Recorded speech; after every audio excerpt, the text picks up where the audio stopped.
10th of July, Narsarsuaq, Kulusuk. A beautiful sparkling fresh morning greeted us with cloud-free skies and unlimited visibility. The forecast for Kulusuk promised good weather prospects, encouraging said and Bill to rush into the air and climb to 9,500 feet with the engines running sweetly in the crisp, cold, rarefied air. The ice cap was completely cloud-free, and we compared views and exchanged pleasantries with British Airways and Virgin Air crew en route to the USA and Mexico in their comfortable jetliners from their lofty cruising altitudes some 30,000 feet above. They were aware of our expedition and congratulated us on our progress thus far, wishing us Godspeed for the remainder of the journey home. Approaching Kulusuk, the weather deteriorated, and it was evident that conditions were worse than had been forecast. The Islander, by now well ahead of the Chipmunks, carried out 2 trial approaches to be in position to offer advice on conditions to the following aircraft. At 35-mile range from Kulusuk, thank God and Garmin for GPS, the Chipmunks were well above what appeared to be a solid sheet of unbroken cloud. Entering at 5,000 feet, the Chipmunks broke through the base at 2,200 feet, expecting to have the sea in sight below, but were met by sea fog extending up to 1,500 feet.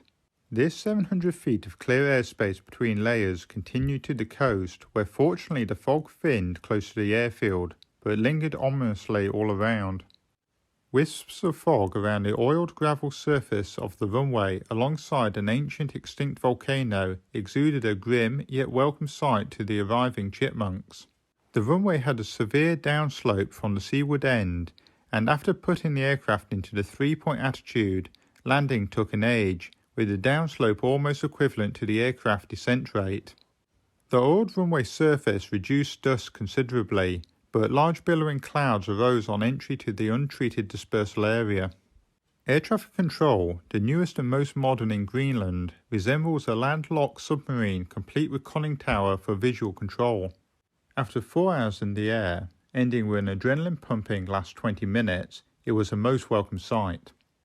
A check of the Icelandic weather for continuation was unfavourable, which was confirmed by civil aircraft arriving from Reykjavik reporting solid cloud up to 10,000 feet.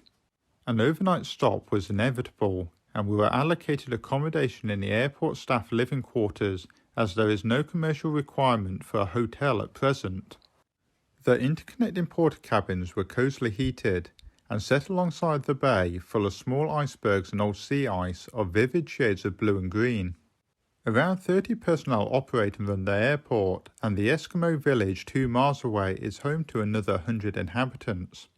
Looking inland up the fjord from our accommodation, the blue-grey water filled with pack ice blended indistinctly with the dark cloud-covered mountains and rolling fog. This was definitely not a favourable area in which to operate Chipmunks.